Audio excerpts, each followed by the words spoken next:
¿Quieres conocer una ciudad que desafía toda lógica geográfica? Bienvenido a Lima, la capital del Perú, una metrópolis de más de 10 millones de almas construida en uno de los desiertos más secos y hostiles del planeta, abrazada por el océano Pacífico más frío de lo que imaginas y respaldada por montañas andinas que tocan las nubes. Hoy vengo a revelarte 20 datos geográficos tan extraños, tan imposibles, tan absolutamente reales sobre Lima que te costará creer que no estoy inventando nada. Desde valles escondidos bajo autopistas modernas hasta ríos que desaparecen misteriosamente entre las arenas del desierto, pasando por islas repletas de vida salvaje en medio de aguas heladas, fenómenos climáticos que no existen en ningún otro rincón del mundo, y civilizaciones enteras enterradas bajo el asfalto que pisas cada día sin siquiera saberlo. Si buscas descubrir los secretos mejor guardados de la capital peruana, los misterios que los limeños mismos desconocen, y entender por qué esta ciudad es un verdadero milagro de adaptación humana al entorno más adverso, quédate hasta el final porque esto es lo que nunca te contaron sobre la geografía de Lima. Pero antes de sumergirnos en estos datos alucinantes, asegúrate de suscribirte al canal, activar la campanita para no perderte ningún video, y dejar tu like si amas descubrir los secretos geográficos más fascinantes del planeta. Ahora sí, sin más preámbulos, vamos allá con el dato número 20. 20. La capital más seca de América del Sur, expandido. ¿Sabías que Lima ostenta el título oficial de ser la segunda capital más seca del mundo después del Cairo en Egipto? Esta ciudad de más de 10 millones de habitantes está construida literalmente sobre un desierto costero donde prácticamente nunca llueve. Y cuando digo nunca, no estoy exagerando. Estamos hablando de una precipitación anual promedio de apenas 13 milímetros al año, y en algunos años ni siquiera eso. Para que te des una idea real de lo que esto significa, esa cantidad de agua es menos de lo que cae en el mismísimo desierto del Sáhara en algunas de sus regiones. Es menos agua de la que recibes si dejas un vaso bajo el grifo durante exactamente 3 segundos. Lo verdaderamente increíble, lo que hace que tu cerebro se cortocircuite al intentar comprenderlo, es que Lima no solo sobrevive sino que prospera, crece y se expande en este ambiente árido extremo gracias a una combinación única y casi mágica de 3 factores geográficos. La neblina costera conocida como garúa que envuelve la ciudad durante medio año, los ríos que bajan como serpientes líquidas desde los glaciares andinos a más de 5.000 metros de altura, y la ingeniería hidráulica moderna que ha convertido el agua en el recurso más preciado y cuidadosamente administrado de toda la metrópolis. Es como si la ciudad hubiera hecho un pacto faustiano con la geografía misma para existir en un lugar donde, técnicamente hablando, no debería haber ninguna posibilidad de vida urbana a esta escala. Piénsalo de esta manera. Nueva York recibe aproximadamente 1.200 milímetros de lluvia al año, Londres unos 600 milímetros, incluso ciudades consideradas secas como Los Ángeles reciben alrededor de 380 milímetros. Lima recibe 13. Es una diferencia tan abismal que resulta difícil de procesar mentalmente. Cuando caminas por las calles del centro histórico de Lima y ves los parques perfectamente verdes como la Plaza de Armas o el Parque Kennedy en Miraflores, cuando observas las fuentes ornamentales funcionando en distritos como San Isidro, cuando pasas por jardines residenciales llenos de flores y plantas tropicales, estás presenciando un verdadero milagro de adaptación humana al entorno más hostil. Cada gota de agua que mantiene viva esa vegetación ha sido traída desde kilómetros de distancia, cuidadosamente distribuida y reciclada.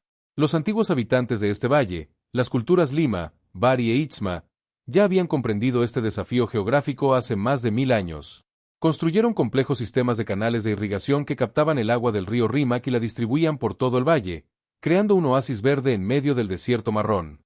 Estos canales, algunos de los cuales todavía funcionan bajo nombres modernos, fueron tan bien diseñados que los ingenieros contemporáneos se sorprenden de su eficiencia.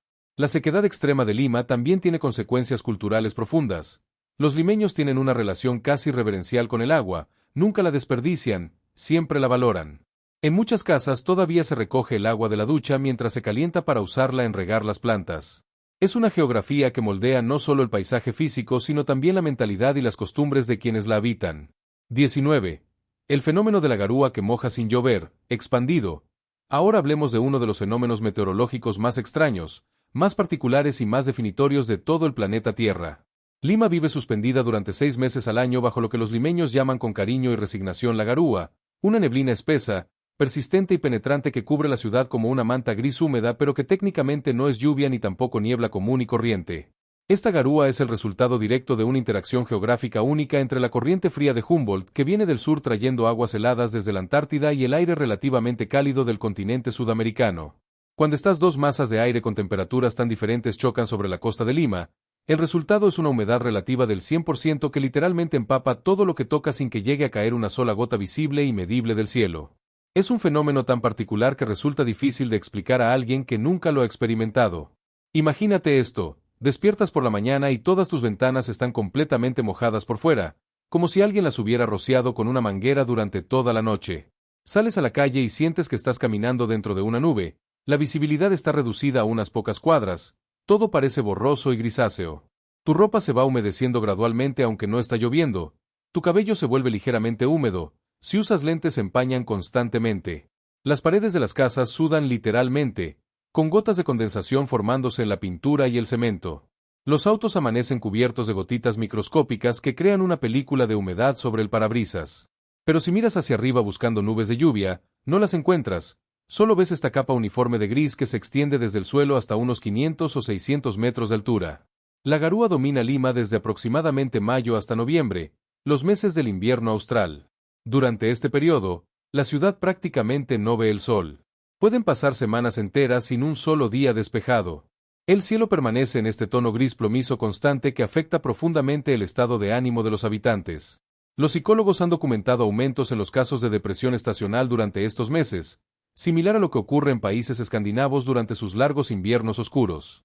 Pero los limeños han aprendido a vivir con este fenómeno, incluso lo han incorporado a su identidad cultural. Existe toda una literatura, música y poesía dedicada a la garúa, describiendo su melancolía, su persistencia, su forma de difuminar los límites entre el cielo y la tierra. Geográficamente, este microclima es tan particular que solo existe en Lima y en un puñado de otras ciudades costeras a lo largo de la costa occidental de Sudamérica, específicamente en la zona de influencia de la corriente de Humboldt. Ciudades como Iquique en Chile o Trujillo al norte de Lima experimentan versiones similares pero menos intensas de este fenómeno. Lo que hace única a la garúa de Lima es su persistencia y su intensidad, producto de la geografía específica donde la corriente oceánica fría choca con el desierto costero caliente justo en el punto donde las estribaciones de los Andes comienzan a elevarse desde el nivel del mar. Es como si la ciudad estuviera ubicada exactamente en el punto de máximo conflicto entre tres sistemas geográficos gigantes: el océano, el desierto y las montañas. Los efectos de la garúa en la arquitectura limeña son evidentes para cualquier observador atento. Los edificios históricos del centro de Lima muestran manchas de humedad características, esas marcas negras y verdes en las paredes que son hongos y líquenes alimentándose de la humedad constante. Las estructuras metálicas se oxidan rápidamente, razón por la cual muchos balcones coloniales han tenido que ser restaurados múltiples veces a lo largo de los siglos. La sal del océano transportada por la garúa acelera este proceso de corrosión, creando un ambiente especialmente agresivo para cualquier material de construcción. Los limeños han tenido que adaptar sus métodos de construcción a esta realidad geográfica, usando pinturas especiales resistentes a la humedad, diseñando sistemas de drenaje en fachadas para que el agua condensada no se acumule, y en edificios modernos, instalando sistemas de deshumidificación para mantener los interiores habitables. Pero la garúa no es solo un inconveniente. Este fenómeno geográfico es también la salvación de Lima en cierta forma. La humedad constante que proporciona permite que existan ecosistemas enteros que de otra manera no podrían sobrevivir en pleno desierto. Las famosas lomas costeras, esos jardines efímeros que florecen en las colinas durante la temporada de garúa, dependen completamente de esta humedad atmosférica para existir. Sin la garúa, estas lomas serían simplemente cerros desiertos sin ninguna vegetación. Además, la garúa modera las temperaturas, evitando que Lima experimente el calor extremo que cabría esperar en una ciudad desértica en latitud tropical. Durante los meses de garúa, las temperaturas se mantienen frescas, entre 14 y 19 grados Celsius, creando un clima que algunos describen como perpetuo otoño. 18. Los tres ríos que crearon Lima, expandido.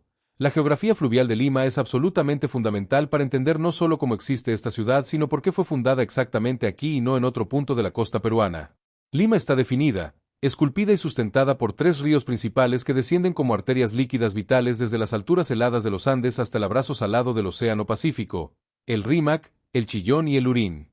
Cada uno de estos ríos cuenta una historia geográfica diferente, cada uno talló su propio valle único en el desierto costero, y juntos crearon las condiciones necesarias para que floreciera la civilización humana en esta región durante miles de años.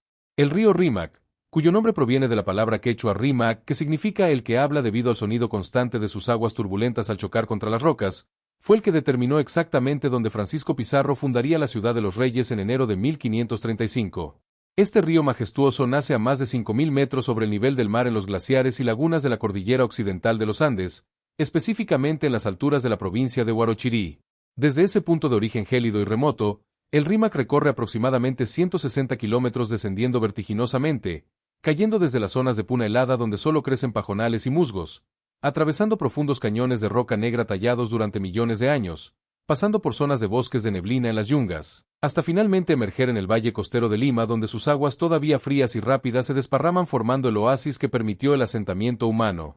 El Rímac no es solo un río, es la columna vertebral de Lima. Más del 80% del agua potable de la ciudad proviene directamente de este sistema fluvial.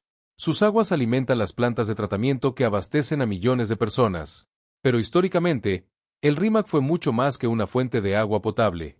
Fue la autopista del comercio precolombino, permitiendo el transporte de productos desde la costa hacia las tierras altas y viceversa. Las culturas antiguas construyeron extensos sistemas de canales que derivaban agua del Rímac hacia campos de cultivo que se extendían por kilómetros a ambos lados de su cauce.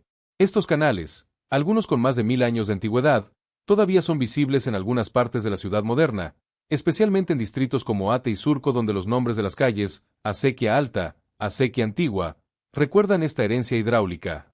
El río Chillón, ubicado al norte de Lima, es el segundo en importancia.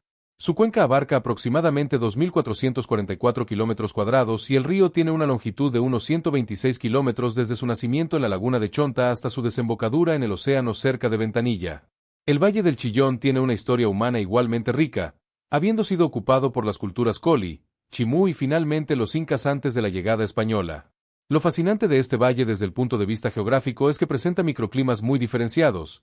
La zona baja cerca del mar es desértica con temperaturas cálidas, la zona media tiene un clima templado ideal para la agricultura, y la zona alta cerca de Canta experimenta clima de sierra con lluvias estacionales y temperaturas frías.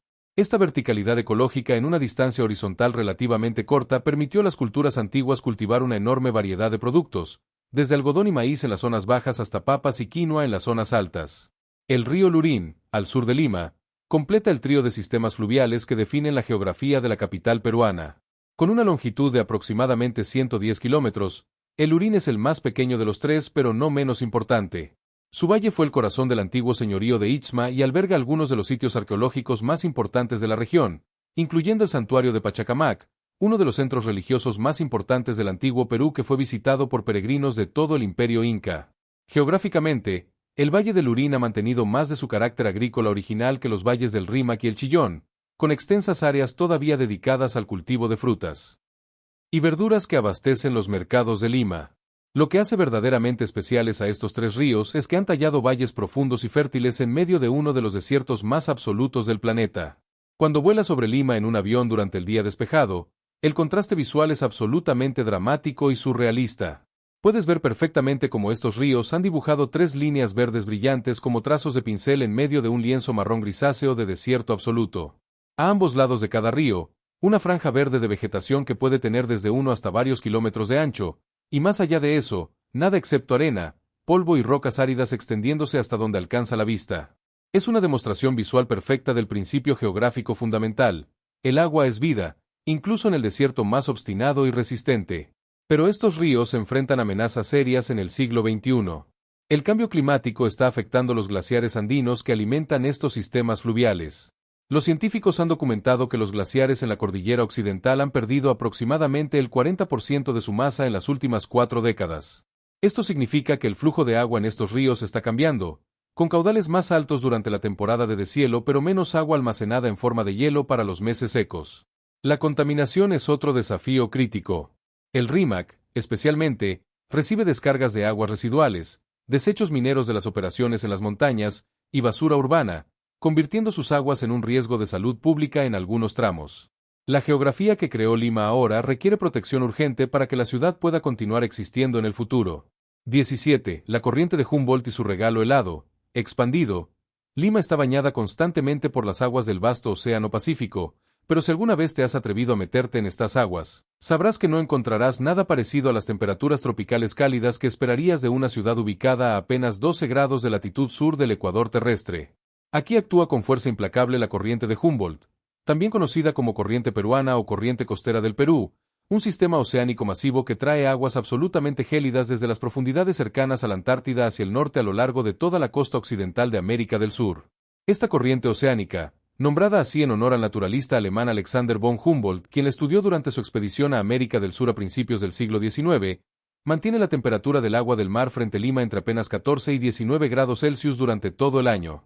Para ponerlo en perspectiva, estas son temperaturas más frías que las que encontrarías en muchas playas del norte de Europa, del Atlántico Norte, e incluso más frías que algunas playas del Mediterráneo durante el invierno.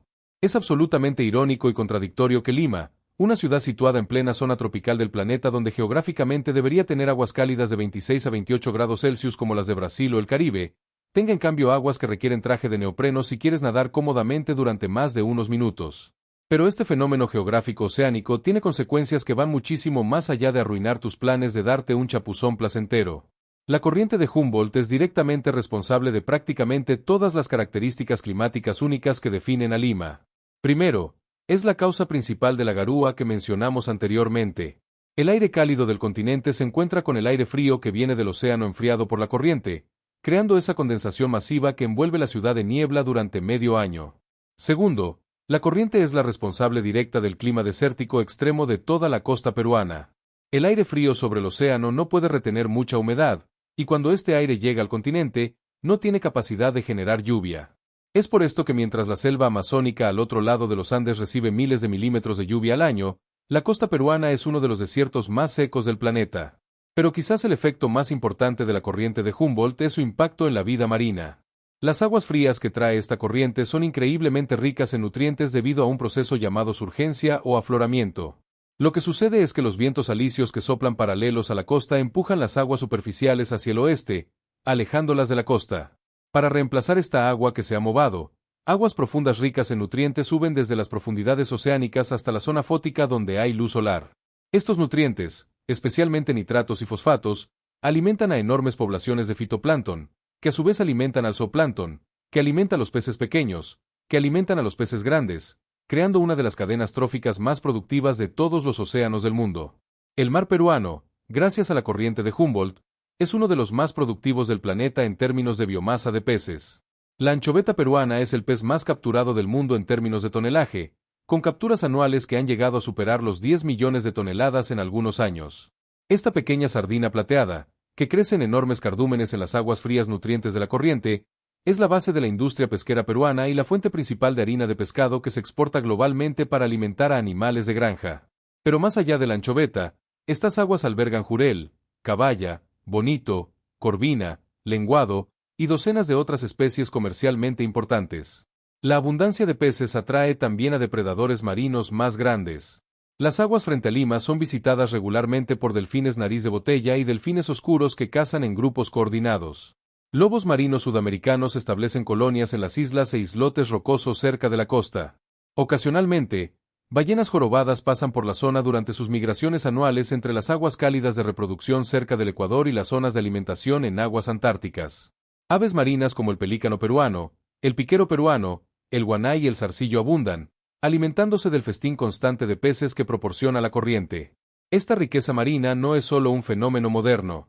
Las culturas precolombinas de la costa peruana, desde los antiguos pescadores de Caral hace 5000 años hasta los Moche, Nazca, Chimú e Incas, todas basaron gran parte de su economía y dieta en los recursos del mar. Los enormes depósitos de guano, excremento de aves marinas, que se acumularon durante miles de años en las islas frente a la costa fueron tan valiosos que en el siglo XIX se convirtieron en uno de los principales productos de exportación del Perú, codiciados en Europa y Norteamérica como fertilizante agrícola antes de la invención de fertilizantes sintéticos. Pero la corriente de Humboldt no es constante ni predecible al 100%. Cada ciertos años, típicamente cada 2 a 7 años, ocurre un fenómeno llamado el Niño, donde los vientos alisios se debilitan o incluso invierten su dirección, permitiendo que aguas cálidas del Pacífico ecuatorial se desplacen hacia el sur y reemplacen temporalmente las aguas frías de la corriente de Humboldt. Cuando esto sucede, toda la geografía climática y marina de Lima se trastorna completamente. Las temperaturas del agua pueden subir hasta 25 a 28 grados Celsius, la población de anchovetas colapsa porque no pueden sobrevivir en aguas cálidas, las aves marinas mueren de hambre por millones, y lo más dramático, llueve en Lima. Durante los eventos del Niño severos como los de 1982 a 83 o 1997-98, Lima experimentó lluvias torrenciales que causaron inundaciones catastróficas, deslizamientos de lodo y destrucción masiva de infraestructura en una ciudad construida sin sistemas de drenaje pluvial porque aquí nunca llueve. Cuando te bañas en las playas limeñas, Cuando sientes ese primer impacto del agua fría en tu piel que te hace jadear involuntariamente, cuando tienes que entrar poco a poco acostumbrándote gradualmente a la temperatura, estás sintiendo literalmente en tu propio cuerpo el abrazo helado de la Antártida que ha viajado miles de kilómetros a través del océano para llegar hasta aquí. Estás experimentando directamente una de las corrientes oceánicas más importantes del planeta, un río de agua fría que fluye constantemente bajo la superficie del Pacífico transportando no solo temperatura sino también nutrientes, vida marina y los patrones climáticos que han definido la costa peruana durante milenios. Es geografía que puedes sentir, tocar y experimentar físicamente, no solo leer en libros o ver en mapas. 16. Las Islas Palomino y su reino animal, expandido, a aproximadamente 10 kilómetros de la costa del Callao, el puerto principal de Lima, justo donde las aguas verde-grisáceas del Pacífico se funden con el cielo en el horizonte, emerge del océano un archipiélago rocoso que parece transportado desde algún documental de vida salvaje de la BBC. Las Islas Palomino, junto con las Islas Cabinzas, Redonda, Horadada y Mazorca, forman un sistema de islotes que son, literalmente, el reino indiscutible de los animales marinos, un lugar donde los humanos son solo visitantes temporales tolerados pero nunca residentes. Estas islas son el hogar de una de las colonias de lobos marinos más grandes y accesibles de toda la costa del Perú. Estamos hablando de miles y miles de estos mamíferos marinos carismáticos que han convertido cada centímetro cuadrado de las rocas en su territorio exclusivo.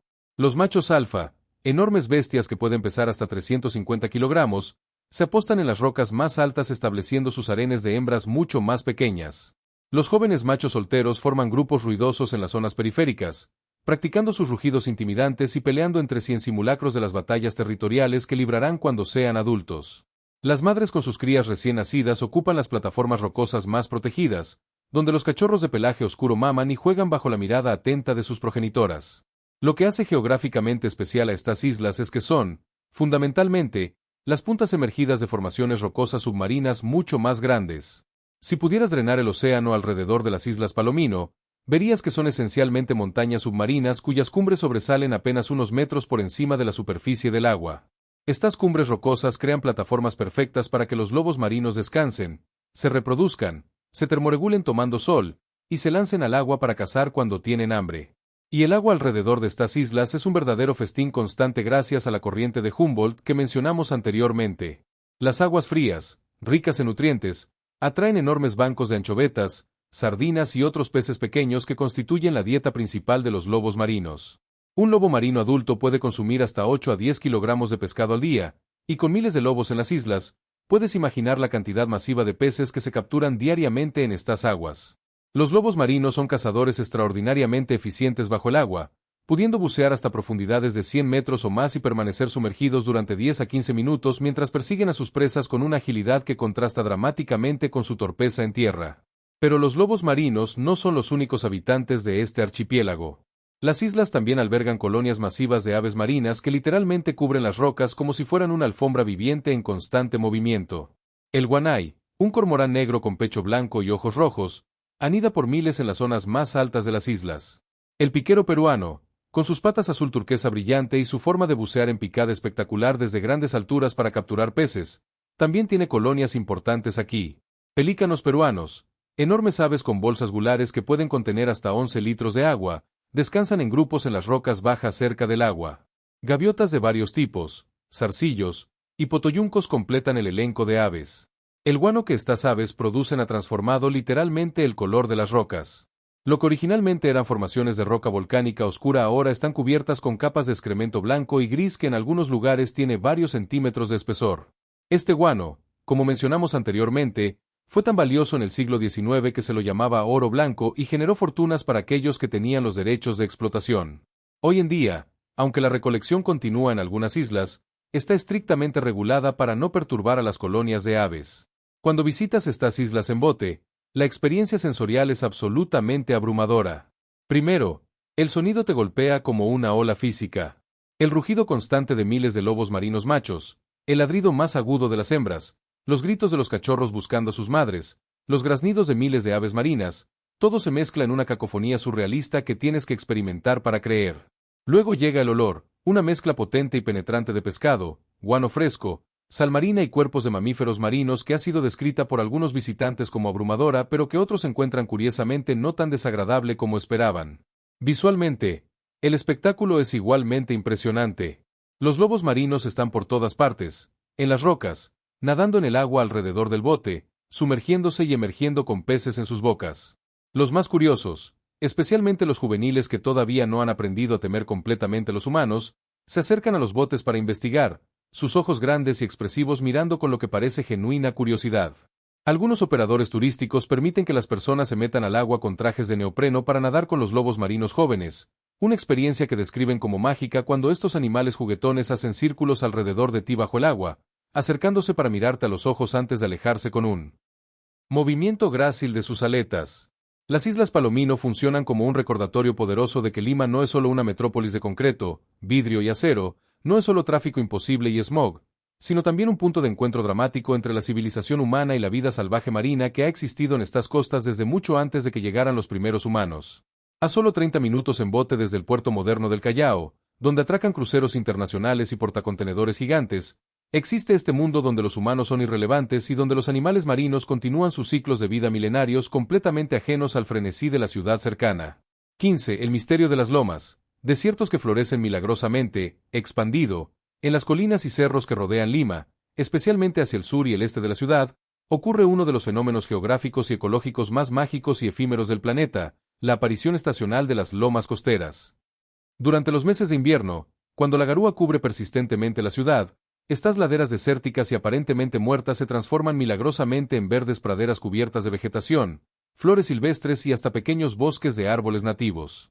Es como si el desierto despertara de un sueño profundo, respirara vida por unos meses, y luego volviera a dormirse durante el resto del año. Las lomas son ecosistemas únicos que existen exclusivamente gracias a la interacción entre la topografía costera y la niebla marina. Cuando la garúa, cargada de humedad microscópica, es empujada por los vientos contra las laderas de los cerros, se condensa sobre la vegetación, el suelo y las rocas, proporcionando suficiente agua para sustentar la vida vegetal en un ambiente donde prácticamente no llueve nunca. Este fenómeno se llama precipitación horizontal o lluvia horizontal, y es tan eficiente que en algunas lomas bien desarrolladas puede equivaler a varios cientos de milímetros de precipitación anual, mucho más de lo que recibe la ciudad misma en forma de llovizna. La geografía de las lomas limeñas es variada y compleja. Las más conocidas y accesibles están en los distritos del sur como Villa María del Triunfo, Lomas de Lúcumo, Pachacamac, Lomas de Quebrada Verde, y Lurín, Lomas de Atocongo.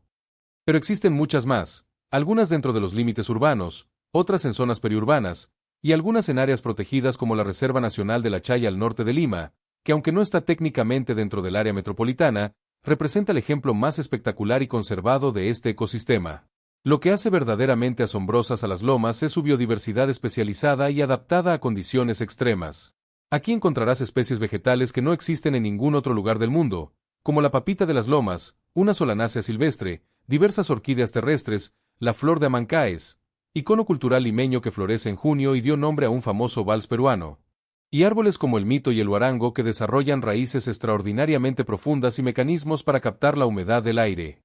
La fauna es igualmente especializada, zorros costeros, vizcachas, roedores parecidos a conejo,